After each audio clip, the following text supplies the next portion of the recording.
Today, I am reviewing the Aipas F3 e-bike. And as you can see here, this is one of those e-bikes that can be folded in half. So this way you can put it in your trunk. It doesn't take up a lot of space, and that's what I like about stuff like this. But also, this mechanism here also folds. So this way this thing turns into a pretzel, gets into small little spaces. Meanwhile, it opens up, turns into a full-size bike. And so first things first, this thing has a 1500 watt rear hub motor. Pretty standard these days. It's not really a feature. It does 28 miles an hour, and that's pretty much standard as well. Out of the box, the bike will only do 24. But somewhere within this little control module, as well as looking at the dashboard, you can program it to go all the way up to 28 miles an hour. But so anyways, I left it kind of as is, but I like the fact that it's got 20-inch tires. Typically, the 20 by 4-inch tires are what bikes normally have, but this looks like a 20 by 3 or 20 by 2.5. Not exactly sure, but it's a perfect size actually. It's the perfect size, and when you're actually sitting on the bike and riding it and moving it around left and right, side to side, etc., it doesn't feel cumbersome. It doesn't feel heavy. It doesn't feel like one of those big gigantic beasts that a lot of these e-bike manufacturers have started to create. They're very, very heavy. They're in excess of like 100 and something pounds, and it's like a third of what an actual motorcycle weighs, and I think that's just really overdoing it. But I like the size of this bike. I think it's perfect, and it doesn't have a long wheelbase, but the great thing is that this seat post can be raised all the way up to here, as well as the handlebars. They can be raised further up. Let me give you an example of what I mean by that. Check this out. Look how high this thing can go up, and the seat can go up to here. So if you're like 7 foot tall, okay, no problem. The only negative thing is that the wheelbase is kind of short, but I see that as a positive thing because it doesn't take up so much room. Now, this bike is not 100% perfect because it doesn't have hydraulic brakes. These are just regular brakes, okay? But do they stop just as well as hydraulic brakes? That's something we're going to talk about and find out as we ride the bike. Now, if you're wondering about the battery is inside of this metal thing here. It's got a 12.8 amp hour battery, and according to the manufacturer's website, they say this thing will go anywhere between 60, 80 miles or 90 miles on a single charge.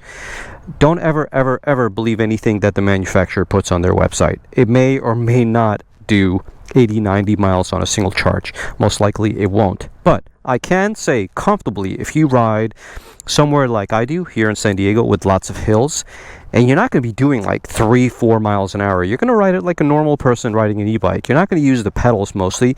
You're just going to use just power, you know? You're going to power this bike using the half throttle.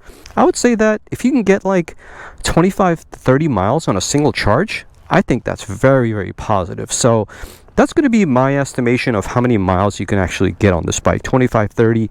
As far as 80, 90 miles, that's pushing it. Another positive is that it has upgradable suspension. Wait a minute, not upgradable. It has adjustable suspension in the front. With this bike, you get some really, really nifty features that you typically don't get on other bikes. Let's go ahead and turn it on. Check this out. I think this is slick. Left indicator.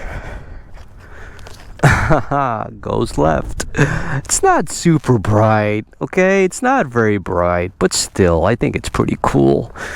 Are cars and pedestrians and anyone else behind you going to see it?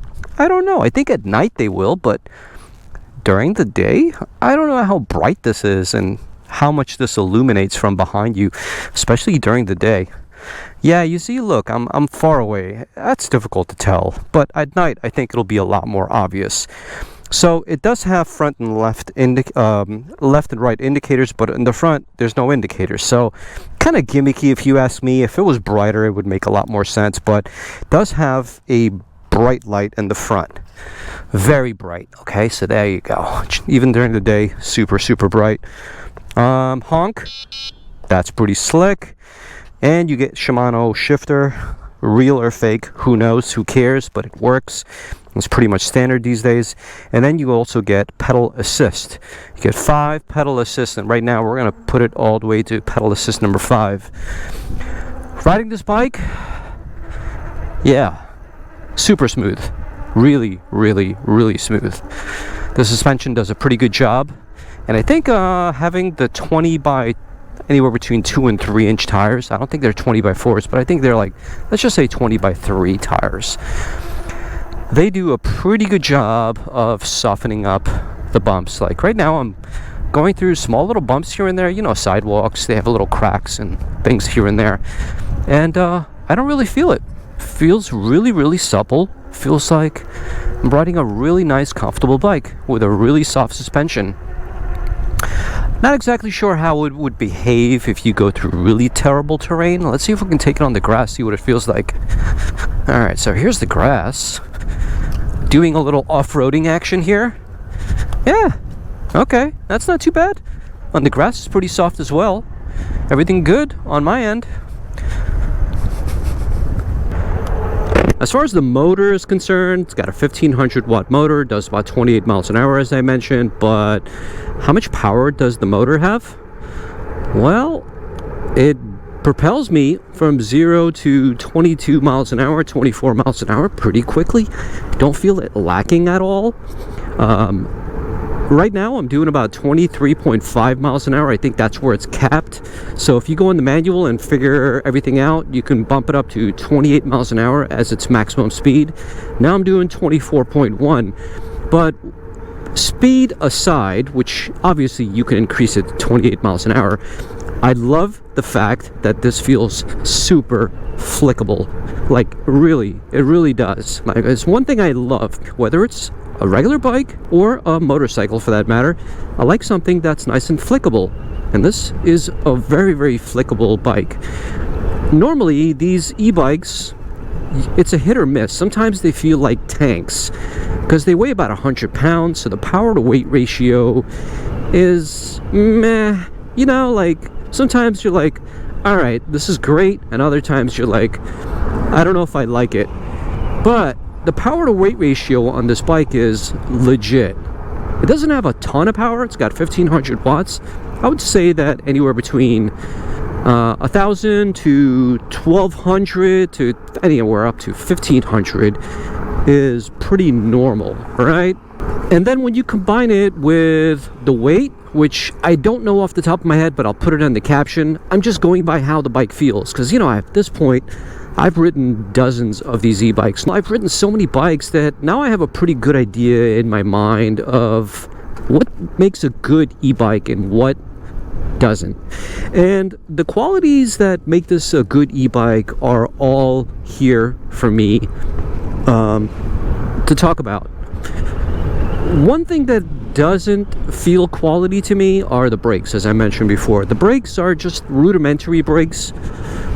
They're not hydraulic, although hydraulic brakes don't cost that much these days. I'm surprised the bike like this doesn't have it. But let's see. It does stop you pretty quickly, right? So it's not like it doesn't have stopping power. It does have stopping power. I'm just, you know, kind of being on the picky side and basing it off of what my experience level is with e-bikes and compare it to what past e-bikes had and what this one doesn't have. But the cool thing is with this e-bike is that it's got turn signals, regardless if it's kind of useless during the day or not. It's just cool that it has it. I can push right if I'm going right. If it was at nighttime, sure, people can see it, but in the day, you really can't see it, and I think they could have done a better job with that. But having it is better than not having it, because a lot of the times when I'm riding these kind of bikes, I just wish, you know, sometimes I'm like, damn, if only this e-bike had turn signals, or if only this e-bike had this or that, oh, it would be so much better. So I like the fact that this has turn signals than it not having it, so it's a plus for me. If you ride at night, it'll become really useful, let's just say that. This bike is a commuter. See that girl right there? Or a guy? Guy, I think it's a guy. These days you can't tell in California. No pun intended. I'm just being honest. But anyway, let's just call it a person, okay? That person right there, that is the type of person that would buy something like this. A commuter. Somebody who wants to go back and forth to work, to school. These people here, I bet you they all wish that they weren't standing in front of the bus stop, that they would be riding something like this back home. but they're students. So for a student, this right here would mean absolute freedom. Or maybe just somebody whose job was, what, 5-10 miles away from home. There'd be no way in hell, especially if I lived in California, which I do, that I would drive to work. Driving to work is going to be a lot more expensive than riding an e-bike. With an e-bike, you can ride this thing the entire week and not have to charge it a single time. But with a car, you have wear and tear expenses. You also have gas and mileage and all that other stuff. So it makes total sense to buy this kind of bike to commute on. So this is the type of person who would naturally buy this bike. Getting back to the quality of this bike, I like the quality. I think it's a fantastic bike, super comfortable, and man, really nice and flickable. And I think it's priced just right. I believe it's about $800. But at the moment, I have a link down below to the manufacturer's website. I also have a coupon code where it saves you a few bucks if you're interested in buying it. Highly recommend that you go check that out. These bikes have come a long way since they were first introduced many years ago. And through competition, through innovation, the quality has gotten better. They don't burn down your house anymore. A lot of these bikes are UL certified. I'm pretty sure the batteries on this are UL certified as well. If it is, I'll make sure to put a caption on the screen if it is. And if it isn't, I'll also put a caption on the screen letting you know if it's UL certified or not. But guys, I mean, I've been riding this, what, for a good 3 miles now. Yeah, 3.2 miles. And it's been about, I don't know, 15-20 minutes I've been riding, and I have nothing but good feelings up until this point. Nothing about this bike has given me the feeling that, oh, you know what, I need to mention this because I don't like it, or there's something negative that I don't like about it. Yeah, it doesn't have hydraulic brakes. Okay, that's fine, but it's not something like you can't upgrade later on if you wanted to from AliExpress. You can probably get a set of hydraulic brakes for like 30 bucks if you wanted to on AliExpress. So upgrade options are available to you. But anyway, let's go ahead and park it right here. See if there's any last words I have to say about it. It holds up to 300 pounds. So if you're a heavyset person, and a big and tall, I should say, heavyset person, yes, the seat height does go up. Like up to here, I guarantee you, like up to here. And then this, of course, like I showed you before, it goes like up to here. So yeah, for big and tall people, we can support up to 300 pounds, and it could be lifted up, so this way you have a lot of ground clearance. If you have any questions, leave a comment down below, and I'll see you guys later. Peace.